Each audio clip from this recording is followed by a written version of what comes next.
Not all those who wander are lost. These are the first words that came to my mind when I was asked to open this conference. So I looked it up. It had been a while.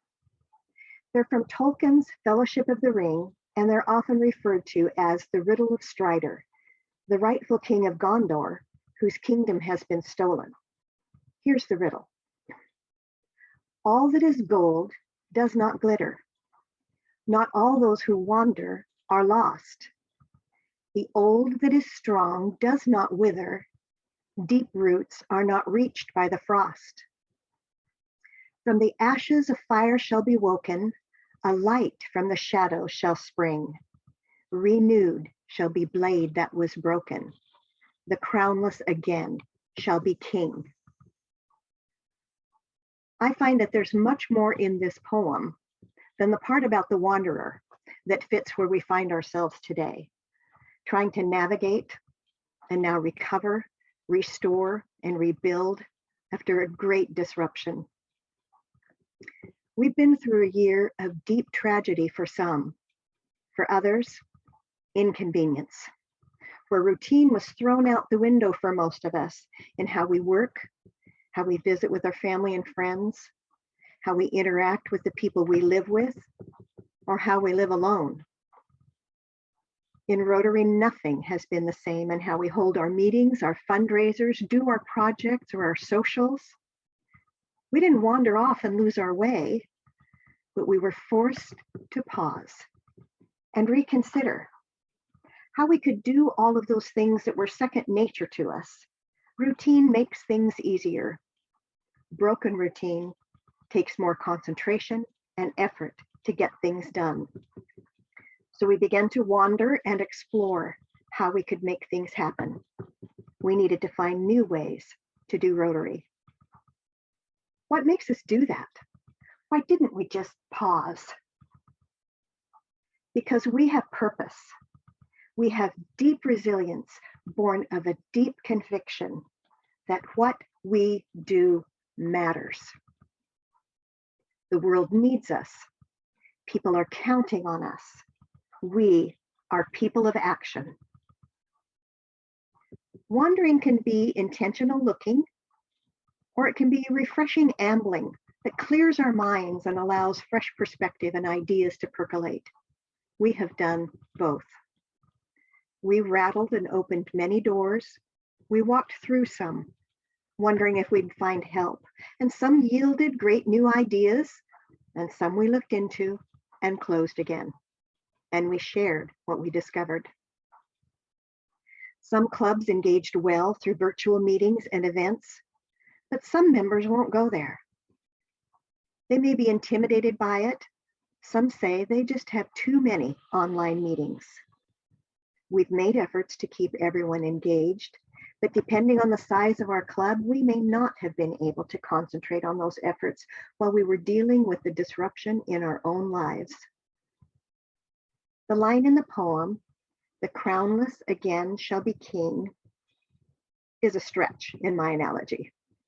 But we may have members who are feeling forgotten and need to be restored to full fellowship.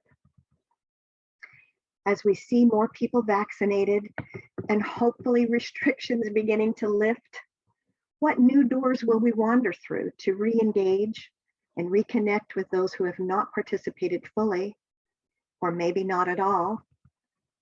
If we think long term, where will we be in 10 years if we don't intentionally look for ways to re-engage our inactive members? We'll need to be just as creative moving into the next phase of recovery. Which changes will we keep? Which will we gladly abandon? We have gained time and extra funds in travel budgets by not traveling to some meetings. Will we look at our events and consider which ones are worth that face-to-face time? And which ones have greater value being conducted online? In some cases, with more engagement and higher attendance from greater distances.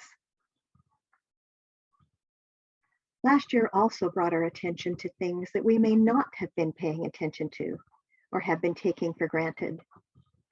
President Holger's theme shone a light on the whole family of Rotary including doors representing Rotaract and Interact, the future of Rotary, highlighted for us to consider.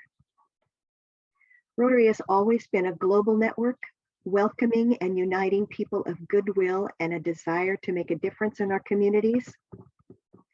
We've always been non-religious and non-political, but racial and social justice events of the last year make us ask ourselves, are we doing all we can to be sure our clubs reflect and serve the diverse communities we live in?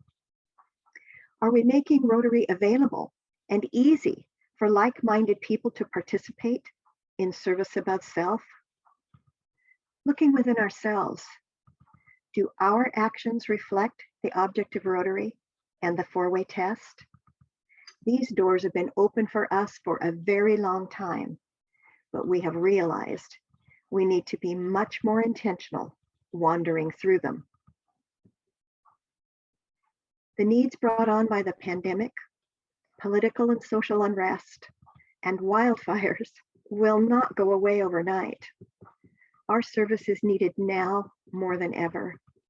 We've seen members of our community step up to help. How can we harness this blooming openness to connect?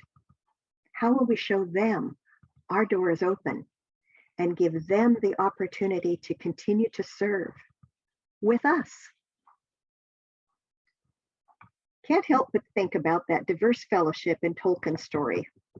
From all the people groups of Middle Earth working together for a common goal. This fellowship included hobbits, an elf, a dwarf, a mortal man, a wizard, the very young, and the very old. However, they might have rounded out that team by adding a woman or two on the quest. Service above self will not change.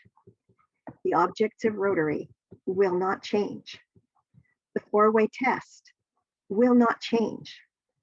Our methods, tools, and approach may change, must change, adapting to current situations. We will never be the same, nor should we be. The last year has shown us that our lives can change quickly, and we need to be agile, nimble, and willing to adapt to achieve our greater goals. In the near future, I see more intentional wandering and doorknob rattling as we explore life post-pandemic, and as we create accessibility for all in our meetings, our events, and our leadership opportunities. There are flames to fan, roots to water, and gold to find, wandering through new doors. Welcome to the conference.